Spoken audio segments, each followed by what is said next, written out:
নমস্কার, আমি তনুশ্রী। রাশিচক্রের শর্ট সিরিজে সবাইকে স্বাগত জানাই। আজকের আলোচ্য বিষয় হলো মকর রাশির অক্টোবর মাস কেমন কাটবে। লগ্নপতি তৃতীয় বক্রী অবস্থায় রয়েছেন, ফলে 28শে অক্টোবর পর্যন্ত শরীর স্বাস্থ্য নিয়ে মকরের সমস্যা থাকলেও 28শে অক্টোবরের পর থেকে কিন্তু এই সমস্যা আস্তে আস্তে কাটবে।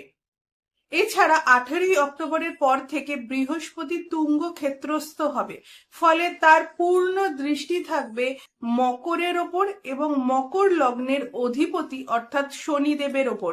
ফলে শারীরিক ক্ষেত্রে কিন্তু আপনার বেটারমেন্ট আসবেই, তবে মানসিক দিক থেকে কিছু না কিছু চাপ মকরের ক্ষেত্রে কিন্তু এ মাসে থাকছে। মকরের দ্বিতীয় রাহু অবস্থান করে রয়েছে, ফলে আত্মীয় স্বজন কুটুম্বকুলের সাথে কোনো না কোনো বিষয় নিয়ে অশান্তি ঝামেলা ইত্যাদি হওয়ার কিন্তু সম্ভাবনা এ মাসে রয়েছে। চেষ্টা করবেন নিজেকে যতটা সম্ভব এই ঝামেলা থেকে মুক্ত রাখা যায়। মকরের তৃতীয় শনিদেব বক্রী হয়ে অবস্থান করে রয়েছেন, ফলে প্রচুর মানুষের সাথে যোগাযোগ হলেও তারা যে আপনার জন্য হেল্পফুল হবে তা কিন্তু একদমই নয়। মকরের ক্ষেত্রে প্রচুর রিলেশনশিপ আসবে, কিন্তু মকরকে কিন্তু যে কোনো রিলেশনশিপের ক্ষেত্রে খুব বুঝে শুনে এগোতে হবে, নয়তো মকর কিন্তু সমস্যায় পড়বে।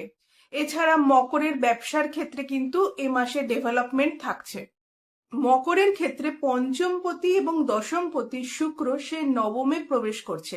এছাড়া শুক্রের সাথে বুধের কিন্তু আমরা একটা ক্ষেত্র বিনিময় যোগ দেখতে পাবো, ফলে এটা মকরের জন্য বেশ শুভ এবং মকরের ক্ষেত্রে কিন্তু বেশ ভালো ধরনের একটা পরিবর্তন আসতে চলেছে। কর্মক্ষেত্রে কিছু পরিবর্তন আসার সম্ভাবনা রয়েছে এবং চাকুরি প্রাপ্তির কিন্তু যোগ রয়েছে মকরের ক্ষেত্রে। 17ই অক্টোবরের পর কিন্তু রবি নিচস্থ হচ্ছে, ফলে চাকরি পেলেও মকরের ক্ষেত্রে কিন্তু সেই চাকরি নিয়ে স্যাটিসফ্যাকশনের একটা অভাব থাকছে। আজ এ পর্যন্তই।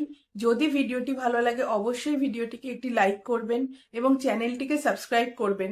সবাই ভালো থাকুন, সুস্থ থাকুন।